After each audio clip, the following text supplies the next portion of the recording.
Mes propres parents m'ont volé mes 40,000 $ pour le voyage de rêve de ma sœur. Quand j'ai demandé à ma mère, elle a eu un sourire en coin et a dit « Tu veux les récupérer? Alors dégage ». Mais je ne pouvais pas m'empêcher de rire parce qu'ils n'avaient aucune idée que je leur réservais une grosse surprise choquante. Quand je l'ai révélée, elle est devenue blême. Je m'appelle Ava Sterling. J'ai 26 ans. Et à Seattle, la pluie ne fait pas que tomber, elle vous accable. C'est un rideau gris persistant qui transforme chaque fenêtre en un miroir, vous forçant à regarder des choses que vous préféreriez ignorer. Pendant 3 ans, j'ai regardé cette pluie depuis la fenêtre de mon petit bureau dans un cabinet d'architecte, puis depuis le siège conducteur de ma voiture en me rendant à mon deuxième emploi dans un restaurant de nuit. Je ne travaillais pas pour une carrière ou pour une promotion. Je travaillais pour un rêve. Je travaillais pour 40,000 $. C'était le chiffre. 40,000. Ce n'était pas seulement de l'argent. C'était ma stratégie de sortie. C'était mon fonds de mariage, la fondation d'une vie que je voulais construire avec Léo, loin de l'image étouffante de la famille Sterling. J'avais économisé chaque centime, sauté toutes les vacances et porté les 2 mêmes paires de chaussures jusqu'à ce que les semelles soient assez minces pour sentir le pavé froid. Mais à 2h14 du matin un mardi, le monde n'est pas seulement devenu froid. Il s'est arrêté. J'étais assise au petit bureau en bois de ma chambre, la même chambre que j'occupais depuis l'âge de 10 ans. Même si je payais à mes parents un loyer au prix du marché pour y rester, la lueur de mon ordinateur portable était la seule lumière dans la maison. Je me suis connecté à mon compte d'épargne pour accomplir mon rituel nocturne, fixant ce solde de 40,000 $ et imaginant la dentelle blanche de ma robe et le petit cottage que Léo et moi avions trouvé en dehors de la ville. L'écran s'est chargé, mon souffle s'est coupé. 0.24. J'ai rafraîchi la page. Je me suis frotté les yeux, pensant que la lumière bleue jouait des tours à mon esprit fatigué. Je me suis déconnecté et reconnecté. Le nombre n'a pas changé. 0.24. L'onglet de l'historique montrait un unique transfert massif effectué 6 heures plus tôt. Il n'était pas allé à un pirate informatique dans un pays étranger. Il n'était pas allé à une société de facturation. Il était allé sur un compte joint détenu par mes parents, Thomas et Martha Sterling. Le silence qui a suivi était plus fort que n'importe quel cri. C'était le genre de silence qui survient juste après un accident de voiture, avant que la fumée ne commence à monter. Je me suis levé, mes genoux semblant être faits d'eau. J'ai descendu le couloir, le plancher grinçant sous mes pieds, des planches que j'avais aidé mon père à poncer et atteindre quand j'avais 16 ans. J'ai atteint la porte de leur chambre. Je pouvais entendre mon père ronfler, un son rythmé et autoritaire. Ma mère marmonnait dans son sommeil, rêvant probablement du prochain brunch mondain qu'elle organiserait pour prouver que nous étions la famille parfaite de Seattle. Je suis resté là, mon téléphone à la main, l'écran affichant toujours ses dévastateurs 24 centimes. J'ai alors réalisé que je n'étais pas seulement une fille dans cette maison. J'étais une tirelire. J'étais la responsable qui n'avait pas besoin d'aide, ce qui dans leur langage signifiait que j'étais celle à qui ils pouvaient voler sans culpabilité. Je n'ai pas frappé. Pas encore. Je suis retourné dans ma chambre et je me suis assise sur le bord de mon lit. J'ai regardé la pluie frapper la vitre. Ils pensaient avoir gagné. Ils pensaient avoir pris mon avenir pour financer le dernier caprice de ma sœur Chloé. Mais alors que j'étais assise là dans le noir, une autre sorte d'architecture a commencé à se former dans mon esprit. Pas un bâtiment de bois et de pierre, mais un plan de justice froide et dure. Ils n'avaient aucune idée que pendant qu'ils dépensaient ma sueur et mes larmes pour un pique-nique spirituel à travers l'Europe pour Chloé, je détenais déjà les clés de la seule chose qu'ils appréciaient plus que mon bonheur, leur réputation. Avant de vous raconter comment je suis entré dans cette cuisine le lendemain matin et ce que ma mère m'a dit pendant qu'elle préparait des smoothies aux choux frisés biologiques, je veux vous demander quelque chose. Si vous avez déjà été l'enfant qui a tout fait correctement pour ensuite être traité comme si vous étiez invisible, veuillez prendre un moment pour cliquer sur ce bouton j'aime. Cela m'aide à savoir que je ne raconte pas cette histoire dans le vide. Et si vous êtes nouveau ici, abonnez-vous et rejoignez notre communauté de personnes qui croient que la vérité finit toujours par trouver son chemin. Je lis chaque commentaire que vous laissez. Vraiment. Alors, s'il vous plaît, laissez un commentaire ci-dessous et dites-moi de quelle ville vous regardez et quel est leur local en ce moment. Êtes-vous assis dans une cuisine calme comme je l'étais? Ou peut-être êtes-vous dans un bus de nuit en rentrant d'un service. Où que vous soyez, je suis heureuse que vous soyez là. Maintenant, laissez-moi vous ramener à 7 heures du matin le mercredi matin, le matin où l'image de la famille Sterling a commencé à pourrir de l'intérieur. Ma vie au cours des 3 dernières années avait été une série d'intervalles chronométrés, une boucle répétitive d'épuisement et de silence. 5 heures du matin. Le réveil sonnait sur ma table de chevet, un son métallique dur qui transperçait l'épais brouillard de Seattle pressé contre ma fenêtre. Chaque matin, la routine était la même.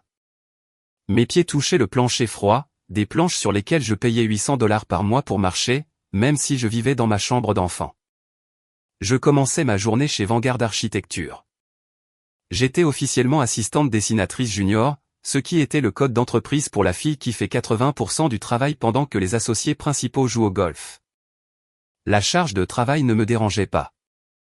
En fait, je l'accueillais avec plaisir. J'aimais la précision des lignes, la façon dont un bâtiment commençait comme un fantôme sur un écran et gagnait lentement du poids et de la forme. J'étais doué pour ça, meilleur que mon patron, Monsieur Henderson, ne l'admettrait jamais. Mais je n'étais pas là pour la gloire ou le titre. J'étais là pour le salaire. Alors que d'autres jeunes de 20 ans à Seattle passaient leur week-end au brunch ou achetaient du café artisanal hors de prix à Capitol Hill, j'apportais un thermos de café amer de la maison et je mangeais des sandwichs au beurre de cacahuète à mon bureau. Chaque vendredi, lorsque mon salaire arrivait sur mon compte, j'effectuais un rituel mental. Je déplaçais exactement 60% de celui-ci vers un compte d'épargne à haut rendement, un coffre-fort privé que je croyais être mon pont secret vers une nouvelle vie. Mais le travail de jour n'était pas suffisant. Loin de là. À 17h30 p.m., lorsque mes collègues se dirigeaient vers l'apéritif pour se plaindre de leur journée stressante de 6 heures, je me dirigeais vers le Rusty encore, un restaurant graisseux près des quais. Ma seconde peau était un tablier en polyester qui sentait en permanence la vieille huile de friteuse et le savon à vaisselle au citron bon marché. De 18h p.m. à minuit, je n'étais pas Ava l'architecte. J'étais Ava la serveuse. Je servais du café à des hommes aux mains calleuses par la mer et à des touristes qui se plaignaient de la pluie incessante. J'ai appris le rythme de ce que j'appelais l'agitation de minuit. J'ai appris à porter 4 assiettes lourdes sur un bras sans sourciller quand un bambin me coupait la route. J'ai appris que si vous souriez juste de la bonne manière, même le chauffeur de camion le plus grincheux pourrait laisser un pourboire de $5 au lieu de 2. Chaque dollar, chaque pièce collante de 5 centimes allait dans un bocal à la fin de la nuit. Mes pieds me faisaient mal avec une intensité sourde et lancinante. Vers 10 heures du soir, je me tenais à l'arrière de la cuisine, appuyé contre le réfrigérateur industriel pour 30 secondes de repos volé, sentant les vibrations du compresseur à travers ma colonne vertébrale. Je gardais un petit carnet en lambeaux dans la poche de mon tablier. Sur la dernière page, j'avais dessiné une échelle avec un marqueur Sharpie noir. Chaque barreau représentait $1,000. Chaque soir avant de marcher jusqu'à ma voiture, je sortais un stylo et je coloriais un peu plus de cette échelle. C'était ma carte pour sortir de la maison Sterling. Léo était la seule chose qui empêchait l'épuisement de se transformer en ressentiment froid. Nous nous étions rencontrés à la bibliothèque publique, de tous les endroits, tous les deux tendant la main vers le même livre usé sur l'urbanisme durable. Il était paysagiste, un homme qui comprenait la valeur des choses qui poussent lentement et demandent de la patience. Nous n'avions pas de rendez-vous sophistiqué. Notre luxe était une promenade dans le parc Volinté avec des cornets de glace à $2, parlant du petit cottage que nous avions trouvé en périphérie de la ville. 40,000 lui ai-je dit un soir, assis sur un banc humide sous un chêne massif. C'est le chiffre, Léo. C'est la compte et le mariage. Une fois que nous l'aurons atteint, nous serons libres. Fini de vivre chez mes parents comme une locataire. Fini les doubles services. Il avait pris ma main, ses doigts rêches de terre et de travail acharné, et avait embrassé mes phalanges. Nous y sommes presque, Ava. Tu es la personne la plus forte que j'ai jamais rencontrée. Juste un peu plus. Mais de retour à la maison Sterling, la force était interprétée comme de l'utilité. Ma sœur Chloé était le contraire d'une échelle. Elle était une éponge. À 24 ans, elle cherchait encore sa muse, un processus qui semblait nécessiter beaucoup de retraites de yoga coûteuses et de vêtements de sport de marque. Un mois, elle était une aspirante influenceuse, le suivant, elle était une guérisseuse spirituelle. Et le mois d'après, elle se remettait du traumatisme des attentes modernes. Mes parents, Thomas et Martha, la traitait comme une orchidée délicate qui se fanerait et mourrait si elle devait ne serait-ce que plier son propre linge. Ava, ma chérie, disait ma mère lors des dîners du dimanche que je manquais habituellement à cause de mon service. Tu as tellement de chance. Tu as un esprit si stable, si solide. Mais Chloé, elle est différente. Elle est sensible. Elle a besoin de notre soutien. Le soutien, dans le vocabulaire de ma mère, était un synonyme d'argent. Le cabinet d'avocats de mon père se portait bien, mais Thomas Sterling avait un goût cher pour les montres vintage, et Martha avait un goût pour être la donatrice la plus généreuse aux enchères de charité locale pour maintenir les apparences. Ils étaient riches en immobilier mais pauvres en liquidité, un état qu'ils géraient en prétendant qu'il n'existait pas et en faisant payer à leur propre fille un loyer au prix du marché pour une chambre qui avait encore des étoiles phosphorescentes au plafond. Je leur payais un loyer parce qu'ils disaient que cela m'apprendrait la valeur $1. J'achetais mes propres provisions parce qu'ils disaient que cela encouragerait l'indépendance. Je ne me suis jamais plainte, pas une seule fois. Je pensais que je payais pour ma liberté. Je n'avais pas réalisé que je subventionnais en fait leur luxe. Je me souviens d'une nuit particulière, il y a environ 6 mois. Je suis rentré à 00h30, mon dos hurlant après un vendredi particulièrement chargé au restaurant. Je suis entré dans la cuisine pour prendre un verre d'eau et Chloé était assise à l'îlot en granit avec une pile de brochures de voyage brillantes étalées devant elle. L'Europe m'appelle, Ava, a-t-elle murmuré, ses yeux grands ouverts avec cette innocence étudiée qui précédait généralement un désastre financier. J'ai l'impression que mon âme prend la poussière à Seattle.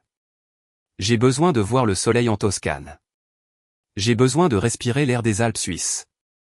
C'est une nécessité spirituelle. Cela ressemble à une nécessité coûteuse, Chloé, ai-je dit, ma voix sèche après des heures à crier des commandes par-dessus le bruit du restaurant. Papa dit que c'est un investissement dans ma santé mentale, a-t-elle répondu, feuilletant une brochure pour une retraite spa de luxe 5 étoiles. Il dit qu'il trouvera une solution. Il le fait toujours. J'avais passé 3 ans à être la fille invisible, celle qui travaillait pendant que les autres jouaient, celle qui économisait pendant que les autres dépensaient. Je m'étais transformé en une machine de pure volonté, alimentée par la pensée de ce solde de $40,000. La gratitude, lorsqu'elle vous est exigée comme une forme de loyer pour le strict minimum d'amour parental, cesse d'être de la gratitude. Elle devient une taxe, un fardeau que vous portez en silence juste pour maintenir la paix. J'avais payé cette taxe chaque jour. J'avais été la fille parfaite, l'encre silencieuse dans leur mer de vanité et de suffisance. Cette dernière nuit avant la découverte, j'avais enfin atteint l'objectif. $40,000.82. Je me souviens avoir regardé ce chiffre sur l'écran de mon téléphone dans le parking du restaurant et avoir senti un poids physique se soulever de ma poitrine. J'ai appelé Léo immédiatement. Nous l'avons fait, ai-je murmuré au téléphone, des larmes de soulagement brouillant les lumières du tableau de bord. Je vais leur dire demain, Léo. Je déménage. Nous commençons enfin notre vie. Je me suis endormi cette nuit-là en me sentant comme une reine dans une chambre à laquelle je n'appartenais plus. Je ne savais pas que pendant que je rêvais de dentelles blanches et de fermes en chêne, mes parents étaient assis dans leur chambre principale en regardant un courrier qu'ils avaient accidentellement ouvert, un relevé de banque qu'ils n'avaient pas le droit de voir. Ils ont juste vu un moyen de maintenir en vie le pique-nique spirituel de Chloé pour un mois de plus sans avoir à vendre la Rolex de mon père. Ils ont vu mon avenir comme leur revenu disponible. Et pendant que je dormais, ils n'ont pas seulement prévu de prendre l'argent. Ils ont prévu de prendre le sol même sur lequel je me tenais. Le soleil s'est levé le mercredi matin avec une audace qui ressemblait à une gifle. À l'intérieur de la cuisine des Sterling, l'air était épais de l'odeur du chou frisé biologique, de l'espresso cher et d'une trahison si désinvolte qu'elle me donnait la chair de poule. Je suis resté dans l'embrasure de la porte pendant une longue minute, regardant ma mère, Martha, se déplacer autour de l'îlot de granit. Elle portait sa robe de chambre en soie, ses cheveux déjà parfaitement coiffés pour sa réunion. Le mixeur Vitamix vrombissait, un son aigu et agressif qui semblait célébrer la destruction de toutes les verdures qu'elle pulvérisait. Mon père, Thomas, était assis en bout de table, les yeux cachés derrière le Wall Street Journal. Il a pris une gorgée de son café, un café que j'avais acheté avec mon propre argent 2 jours plus tôt, et n'a même pas levé les yeux quand je suis entré. Je n'ai pas dit bonjour. J'ai marché jusqu'à l'îlot et j'ai posé mon téléphone, écran vers le haut, sur le marbre juste à côté du smoothie vert de ma mère. L'écran était toujours verrouillé sur le solde bancaire. 0.24. Le mixeur s'est arrêté. Le silence soudain résonnait dans mes oreilles. Bonjour, Ava, dit ma mère, sa voix légère et musicale, comme si elle saluait une voisine qu'elle connaissait à peine. Où est-il, maman? Ma voix semblait venir de quelqu'un d'autre. Où est quoi, ma chérie? Si tu cherches les restes de pâtes, je crois que Chloé les a pris pour son déjeuner. L'argent, dis-je. Les 40,000 $. Mon fonds de mariage. Où est-il? De l'autre côté de la table, le journal bruissa. Mon père l'abaissa lentement. Ava, dit-il, la voix lourde. Baisse le ton. On ne crie pas dans cette maison. Je ne crie pas, papa. Je pose une question. Mon compte a été vidé hier. Le virement est allé sur votre compte de holding commun. Je veux savoir pourquoi. Ma mère posa son verre avec un léger cliquetis. Elle tendit la main et tapota la mienne, sa peau était fraîche. J'ai retiré ma main. Oh, ça, dit-elle, et elle a réellement gloussé. Nous allions t'en parler ce soir. Ta sœur traverse une période si difficile en ce moment. Ce temps gris de Seattle, ça a été dévastateur pour son esprit créatif. Suffocant, ai-je répété. Et cette remise à zéro coûte 40,000 $, ai-je demandé. Ce n'est pas juste des vacances, Ava, corrigea ma mère. C'est un tour guidé de l'Europe, un pique-nique spirituel à travers les Alpes, la Toscane et la Côte d'Azur. Quand nous avons vu que tu avais tout cet argent qui dormait là sans rien faire, eh bien, nous avons réalisé que c'était un signe. Une ressource familiale qui pouvait être utilisée pour une urgence familiale. Une ressource familiale. J'ai senti la chaleur monter dans ma gorge. J'ai travaillé des doubles services pendant 3 ans pour cette ressource. Ce n'était pas un signe, maman. C'était ma vie. Tu es très égoïste, Ava, dit ma mère. Tu as toujours été la stable. Tu trouveras toujours un moyen. Mais Chloé, elle en avait besoin maintenant. Nous ne pouvions pas attendre. Résiliente, ai-je murmuré. J'ai regardé mon père. Tu es avocat, papa. C'est du vol. Mon père se leva alors, se redressant de toute sa hauteur. Du vol, dans cette maison, après tout ce que nous t'avons donné? Nous t'avons donné un toit au-dessus de ta tête. Nous te faisons payer un loyer pour t'apprendre la valeur de l'argent, et c'est comme ça que tu nous rembourses? En nous traitant de voleurs parce que nous avons priorisé la santé mentale de ta sœur avant une fête avec un jardinier. Il a dit le mot jardinier comme si c'était une maladie. Ce n'était pas une fête, dis-je. C'était notre avenir. Ton avenir va bien, Ava, lança ma mère depuis le garde-manger. Elle était si heureuse, Ava. Elle a vraiment pleuré quand nous lui avons dit que la famille avait financé le voyage. Elle pense que c'est un cadeau de notre part. Parce que c'était un cadeau de ta part, dis-je. Tu as pris ma sueur et mon sang, et tu le lui as donné pour que vous puissiez être les héros. Va à la police, Ava, mon père a ri. Dis-leur que tes parents ont utilisé une autorisation d'accès conjoint que tu as signée il y a 4 ans. Tu ne feras rien parce que tu es une sterling. Et les sterling ne ruinent pas l'image de la famille pour quelques dollars. Maintenant, si tu comptes rester dans cette maison, tu vas t'excuser auprès de ta mère et tu vas aller travailler, ou tu peux trouver un autre endroit pour être résiliente. Je les ai regardés. 2 personnes qui partageaient mon ADN mais aucune de mon âme. Tu as raison, papa, dis-je. Je devrais certainement trouver un autre endroit où être. Je suis remonté, mes pieds frappant chaque marche avec un bruit sourd et creux. C'était le couloir où j'avais couru enfant. Mais maintenant, la maison Sterling n'avait pas seulement pris mon argent. Elle m'avait retiré son invitation à exister en son sein. Je suis entré dans ma chambre. Je n'ai pas allumé la lumière. J'ai sorti mes 2 valises de sous le lit. Elles étaient vieilles, et raflées au coin. Faire ces valises est une forme d'inventaire pour l'âme. J'ai pris mon compas de dessin. J'ai pris la petite photo encadrée de Léo et moi. J'ai pris le vieux manteau de laine de ma mère, celui qu'elle avait oublié posséder. J'ai entendu le pas lourd des mocassins de mon père dans le couloir. Il n'a pas frappé. Il s'est tenu dans l'embrasure de la porte, sa silhouette bloquant la lumière. Le taxi pour l'aéroport sera là dans 1 heure pour nous emmener dire au revoir à Chloé, dit-il. Elle n'a pas besoin de ton ressentiment pour assombrir son départ. Je pars, papa, dis-je en pliant mon dernier pull. Ne t'inquiète pas pour l'image. Je t'ai pourvu, dit-il. Mais traiter ta mère de voleuse, c'est une ligne que tu ne franchis pas. Je l'ai traitée de voleuse parce qu'elle a pris 40,000 $ qui ne lui appartenaient pas. Je pensais que tu aimais les faits. Il est entré dans la pièce. Ce qui t'appartient dans cette maison est ce que nous te permettons de posséder. Si tu veux être une adulte, trouve ton propre toit, mais ne gâche pas ça pour Chloé. Pas aujourd'hui. J'ai fermé les loquets de ma valise. Le son était comme un coup de feu. Ne t'inquiète pas, dis-je. Le pique-nique de Chloé sera parfait. Je suis passé devant lui. Je n'ai pas attendu un au revoir. J'ai ouvert la porte d'entrée. La pluie de Seattle était revenue, une fine bruine. J'ai descendu les marches du Porsche avec mes valises et j'ai atteint ma voiture. Je suis resté assise sur le siège du conducteur pendant un long moment. J'ai regardé la maison dans le rétroviseur. Elle était magnifique, mais je savais que les fondations étaient pourries. 24 cents. Je n'ai pas encore appelé Léo.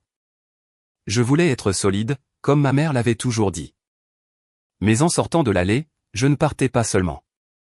Je commençais l'étude. Le studio que j'ai trouvé était dans un quartier de Seattle que les touristes ne voient jamais. C'était 300 pieds carrés de linoléum craquelé. Après les plafonds voûtés et les comptoirs en marbre du domaine Sterling, cela ressemblait à un sanctuaire. J'avais 24 centimes et 2 valises. Chaque matin, je me réveillais à 4h30 du matin et je me rappelais un seul mot, précise.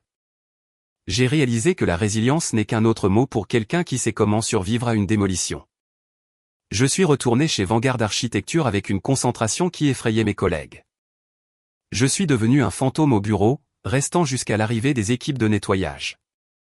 Je ne faisais pas seulement mon travail. J'étudiais les dossiers d'intégration du cabinet. Un soir, je me suis retrouvé à regarder la liste d'acquisition pour le projet de revitalisation du front de mer, le plus gros contrat civique de l'histoire de Seattle. C'était un projet pour lequel le cabinet d'avocats de mon père avait essayé d'obtenir le rôle de conseil juridique principal. Mon père avait tout misé sur ce contrat, mais j'ai vu la faille. Le projet nécessitait une certification environnementale spécifique que les promoteurs n'avaient pas. Le cadre juridique que mon père avait construit était légalement condamné. Je ne l'ai pas appelé. Au lieu de cela, j'ai appelé David Miller, un associé d'un cabinet rival, Caldwell & Partners. J'ai l'étude environnementale pour le projet du front de mer, lui ai-je dit à minuit. Et j'ai la nouvelle conception qui le rend viable. Je veux une place à la table et je veux le droit de premier refus sur l'acquisition de la dette pour les fournisseurs juridiques du projet. Vous êtes une assistante junior, Ava, avait dit David. Pourquoi faites-vous ça? Parce que, ai-je répondu, en regardant le solde de 0,24, je suis la seule dans cette ville qui sait lire les cartes. Pendant les 4 mois suivants, ma vie fut un tourbillon d'encre bleue et de dépôts légaux. J'ai fait mes services au restaurant jusqu'à 1h du matin puis j'ai passé les heures jusqu'à 5h du matin à travailler sur la fusion Caldwell. Léo était ma seule encre. Tu n'économises plus seulement de l'argent, a-t-il murmuré une nuit. Je construis une porte, Léo, lui ai-je dit. Une porte pour nous et un mur pour eux. Le 5e mois, le silence de mes parents s'est enfin rompu. Sujet, dîner de bienvenue à la maison et de célébration de promotion. La présence est attendue. Des histoires comme celle-ci, des histoires de ceux qui sont solides et qui finissent par se défendre, sont la raison pour laquelle je fais ce que je fais. Si vous avez déjà dû travailler 2 emplois pendant que quelqu'un d'autre s'en attribuait le mérite, veuillez laisser un commentaire avec le mot précise. C'est notre code secret. Et si vous appréciez le rythme du voyage d'Ava, assurez-vous d'être abonné. Nous entrons dans l'acte final. Maintenant, revenons à vendredi soir. La pluie à Seattle s'était enfin arrêtée. J'ai passé le vendredi après-midi dans un salon de coiffure haut de gamme. J'ai fait remonter mes cheveux en un chignon français strict et professionnel. J'ai acheté un chemisier en soie noire et un blazer anthracite. Je ne voyais pas la fille qui pleurait sous la pluie avec 2 valises. Je voyais la directrice principale de l'équipe d'intégration de Seattle pour Caldwell & Partners. J'ai vérifié mon téléphone. Un nouveau texto de David. L'acquisition de la dette de Sterling & Associates est finalisée. Tout est à toi, Ava. Je me suis garé sur le parking du Lanterne. Je suis resté dans la voiture pendant exactement 90 secondes. L'Acura de mon père était là. Le cabriolet tout neuf de Chloé brillait. Je suis sorti de la voiture, le claquement de mes talons sonnant comme les premières notes d'un requiem. Il était 18h58 p.m. J'étais exactement à l'heure. Le Lantern Steakhouse était exactement comme je m'en souvenais. En traversant la salle à manger principale, je les ai vus dans la grande banquette d'angle. Il y avait Martha, portant un nouveau foulard en soie. Il y avait Thomas, faisant tourner un verre de bourbon haut de gamme. Et il y avait Chloé. Elle était radieuse, la peau bronzée par le soleil toscan que j'avais payé. Je me suis arrêté au bord de la table. Ava, dit ma mère, sa voix s'élevant dans une surprise forcée. As-tu emprunté ça à une amie? Je l'ai acheté, maman, dis-je. Avec mon propre argent. Toujours sur la défensive, grogna mon père. Nous sommes ici pour célébrer ta sœur, Ava. Essaie de garder l'atmosphère légère. Chloé se pencha en avant. Oh, Ava, tu aurais dû être là.